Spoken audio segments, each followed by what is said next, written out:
परम पूजनीय गोपाल मणि महाराज जी हमारे साथ है। गौ माता का राष्ट्रीय माता का दर्जा दिलाने के लिए उन्होंने क्रांति तो चला ही रखी है और समय समय पर लोगों को जागरूक करते रहते हैं। आज पुनीत जी को और इस स्थान को जहाँ श्रीमद् भगवत कथा हो रही है, इसमें एक आपने सर बड़ा अच्छा संदेश दिया। गौ माता को राष्ट्रीय माता का दर्जा आप दिला के रहेंगे, आपने संकल्प लिया आज। जी, हम तो जगह जगह पूरे देश के हर जनपद में गए हैं। इस देश का कोई जनपद ऐसा नहीं छूटा जहां गौ माता ने हमको नहीं भेजा, और इस देश के 29 राज्यों की राजधानियों में भी जाकर के देखा है। सब लोगों को प्रयास किया है, क्योंकि हमारे वेद पुराण धर्मशास्त्र गाय को पशु नहीं बोलते, पशवो न गावा, और भारत सरकार के कानून के हिसाब से गाय पशु है। तो हमारा कहना है कि भाई, जब हमारा वेद कह रहा है, पुराण कह रहे हैं, उपनिषद कह रहे हैं कि गाय पशु नहीं है, तो हमारे जो बहुसंख्यक समुदाय इस देश के अंदर हिंदू समुदाय है, उसकी आस्था का सम्मान करते हुए अविलंब गौ को माता का सम्मान दो, राष्ट्र माता का सम्मान। गौ माता सेवा ट्रस्ट के इन सारे सिपाहियों के लिए, इन सारे सेवादारों के लिए क्या संदेश है आज आपने, क्या कहना चाहेंगे? इस कथा में आके क्या परिवर्तन होगा? बिल्कुल, ये जो हमारे यहाँ आयोजक हैं, ये गौ भक्त हैं, क्योंकि हमने सबसे पहले आकर के यही पूछा कि ये किस बैनर तले हो रहा है, तो ये गौ माता सेवा ट्रस्ट के अधीन हो रहा है। इसका मतलब है इन्होंने गौ माता को सर्वप्रथम स्थान दिया है। और सनातन धर्म, हमारा हिंदू धर्म, पूजा हो, पाठ हो, जप हो, तप हो, यज्ञ हो, दान हो, तीर्थ हो, व्रत हो, श्राद्ध हो, पिंड हो, तर्पण हो, योग हो, कथा हो, कीर्तन हो, ये सब बिना गाय के हो नहीं सकता। आप हनुमान चालीसा भी पढ़ते हैं, तो जो यहाँ पढ़े हनुमान चालीसा, हो सिद्ध साखी गौरी सा, साखी गौ मतलब साक्षी गाय होगी। तो हमारे संपूर्ण सत्कर्मों में गाय साक्षी। सीधी सी बात यह है कि जितने भी हमारे यहाँ सत्कर्म हैं, पूजा पाठ आदि जितने भी, वो सब जीरो हैं, शून्य हैं, और जो गौ है वो अंक है। तो अगर आप जीरो लगाते रहें तो जितने मर्जी जीरो लगाएं, उससे कोई फर्क नहीं पड़ना। लेकिन जीरो से पहले जब अंक लगेगा तो 1 जीरो लगेगा तो 10 बन जाएगा, 2 जीरो लगेंगे 100। तो कुल मिलाकर के सनातन धर्म अंक की उपाधि गौ माता को प्रदान करता है। जय श्री राम। माता जी, गौ माता सेवा ट्रस्ट ने जो आज आयोजन किया है और आपने आकर इनका जो मनोबल बढ़ाया है, क्या संदेश देना चाहिए, क्या कहना चाहिए आयोजकों के लिए, क्या संदेश है? पहले तो सनातन मीडिया का हम बहुत बहुत अभिनंदन करते हैं। मुझे पता भी नहीं है। हाँ। और भगवान, जब ब्रह्मा जी ने सृष्टि की रचना की, तो जब समुद्र मंथन हुआ, उसमें से 14 रत्न निकले, और सबसे पहला रत्न गौरतन था। ब्रह्मा जी ने कहा कि ये हमारी सृष्टि की पालनहार है। गौ माता को उन्होंने पालनहार कहा, जगत जननी कहा।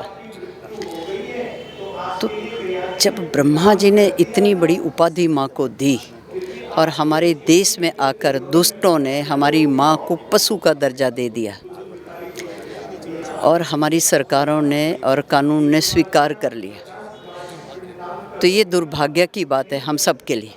हमारे जितने सत्कर्म है, बिना गाय के कोई भी सत्कर्म सार्थक नहीं होता। हमारा जीवन, जितना भी हम पुण्य कर्म कर लें, कोई भी पुण्य हमारे खाते में नहीं जा रहा है, वो सब व्यर्थ हो रहा है, निर्थक हो रहा है।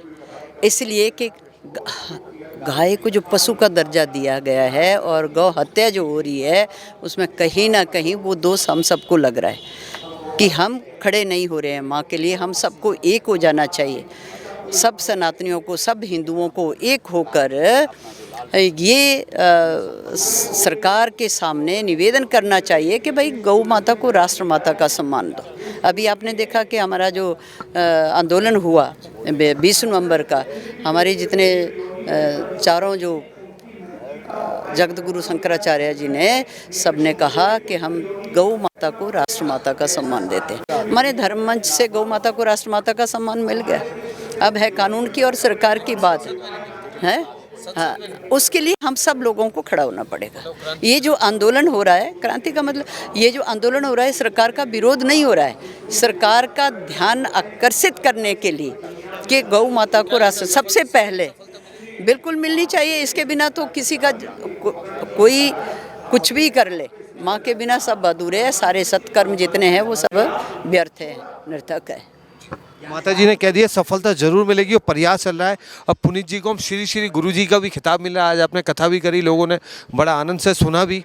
और माता जी कह रही कि हम राष्ट्रीय माता गौ माता को बना के रहेंगे। आपकी इसमें अपनी क्या राय है?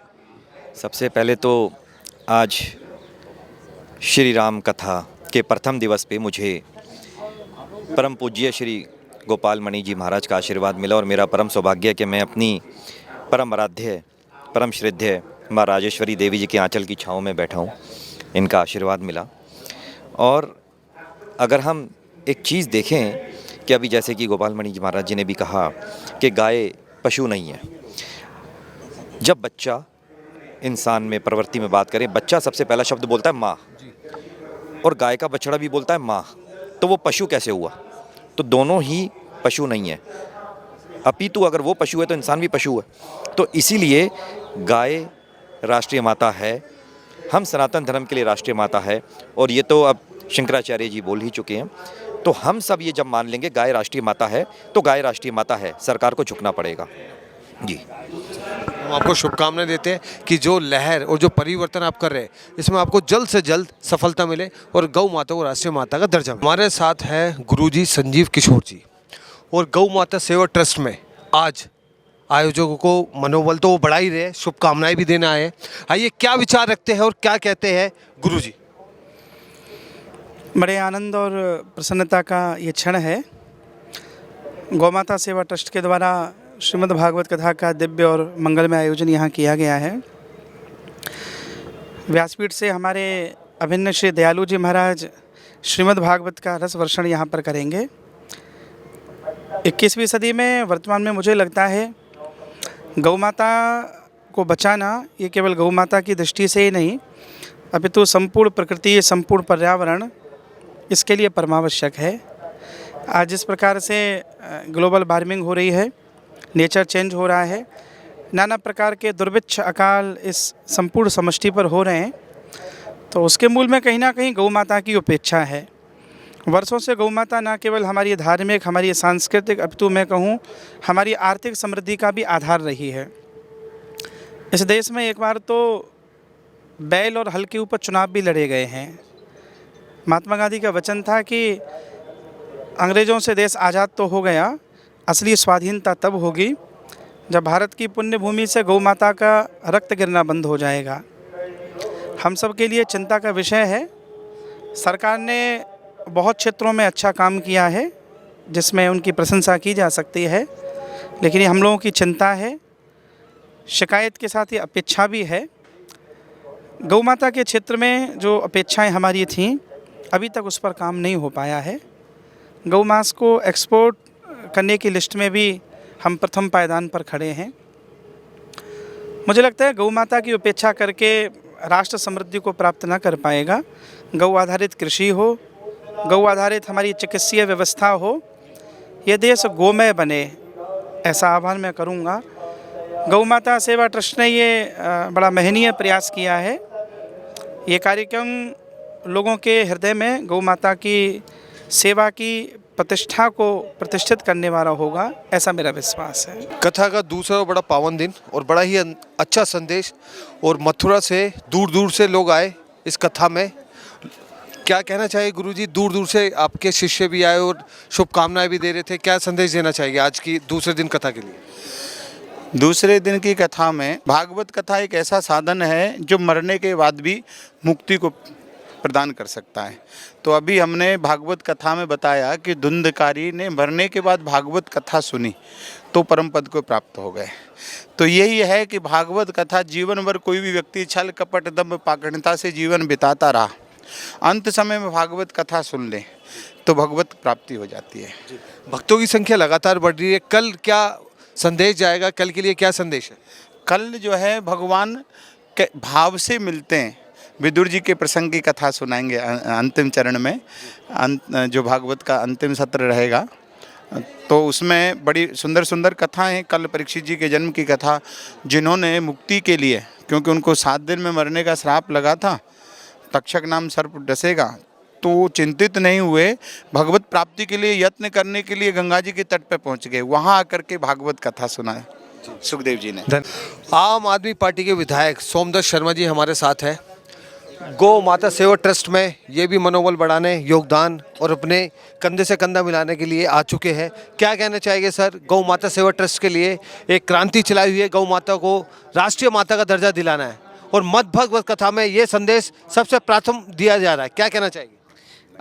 गौ माता सेवा ट्रस्ट के द्वारा अजमल खां पार्क में आज श्रीमद् भागवत कथा का सुंदर आयोजन किया जा रहा है और इस अवसर पे मैं तमाम आयोजकों को दिल से धन्यवाद दूंगा। उनके माध्यम से इतने सारे लोग यहाँ पे कथा का सुंदर भजनों का आनंद लेने के लिए यहाँ आए हुए हैं। साथ ही साथ में ट्रस्ट बहुत अच्छा काम कर रही है और इनके सभी तरह के जो भी कार्य हैं हम पूर्ण सहयोग करेंगे, उसमें जिस भी तरीके से सहयोग की आवश्यकता हो। आप भी इसमें अब साथ देंगे गौ माता को राष्ट्रीय माता? बिल्कुल, गौ माता को राष्ट्रीय माता का दर्जा दिया जाना चाहिए, मैं समर्थन करता हूँ इस बात का। जी, आज की कथा में आप आए और पूरी कथा भी आपने सुनी, क्या संदेश लेके जा रहे हैं, क्या अमल होगा अब इस कथा पे? सबसे मेन तो है गाय की सेवा हो। गाय हमारी राष्ट्र माता है और मैं तो बोला भी ज़रा गाय हमारी राष्ट्र माता, ऐसा देवी जी का कहना है। कथा में जब भक्त आते हैं तो एक ज्ञान लेकर जाते हैं, क्या ज्ञान लेके जा रहे हैं श्रीमान जी और क्या कहना चाहिए? भारत माता की जय। और जो राम जी का मंदिर बन रहा है उसके लिए हर घर में दीप जलने ज़रूर चाहिए जी। सबसे प्रार्थना, सबसे निवेदन कि ज़रूर जलाएं। एक बार फिर दिवाली बनाई जाएगी। एक बार ये दिवाली ऐसी दिवाली बनेगी जी कि मतलब एक मेरे पास शब्द नहीं है कहने के लिए जी कि ये जो हम अपने इस युग के अंदर जो हम जी रहे हैं जी, इस युग को देखने के लिए लोगों की आंखें तरसेंगी जी और साक्षात ऊपर से भी सब देवी देवता भी देखेंगे जी दोबारा से जी कि जो राम जी का वनवास ख़त्म हो रहा है दोबारा एक बार फिर से और राम जी दोबारा भारत में आ रहे हैं जी। जी, बहुत बड़ी बात है। औरंगजेब 600 साल के बाद एक बहुत बड़ा हिंदू पर्व मनाया जा रहा है। हिंदू सनातन धर्म तो बढ़ ही रहा है और हम चेहरे की मुस्कुराहट बता रही है कि राम मंदिर तो बन ही रहा है और कथा में जो आके आपको आनंद प्राप्त हो रहा है, क्या कहना चाहिए? इस पे तो कृपा है जी, जो इनवाइट करते हैं और जो ये ऐसा कार्य करते हैं, हम तो आकर के बैठ जाते हैं और कहते हैं ना बहती गंगा में हमने भी हाथ धो लिया, हमने तो वो काम किया।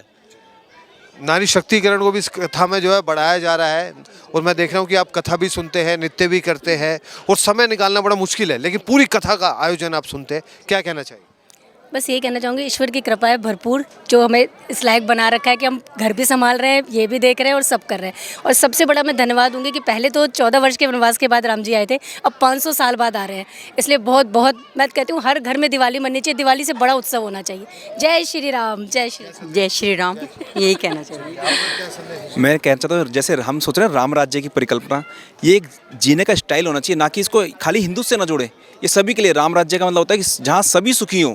हमारी क्या है, सारे सुखी रहें, सब निरोगी रहें, तो राम राज्य का हम ये चीज़ चाहते हैं। राम राज्य का मतलब यही है। लोग सोचते हैं कि यार ये तो केवल हिंदुओं का नहीं है, हिंदू मुस्लिम सिख सबके लिए है, ये सभी के लिए राम राज्य। जय श्री राम। जय श्री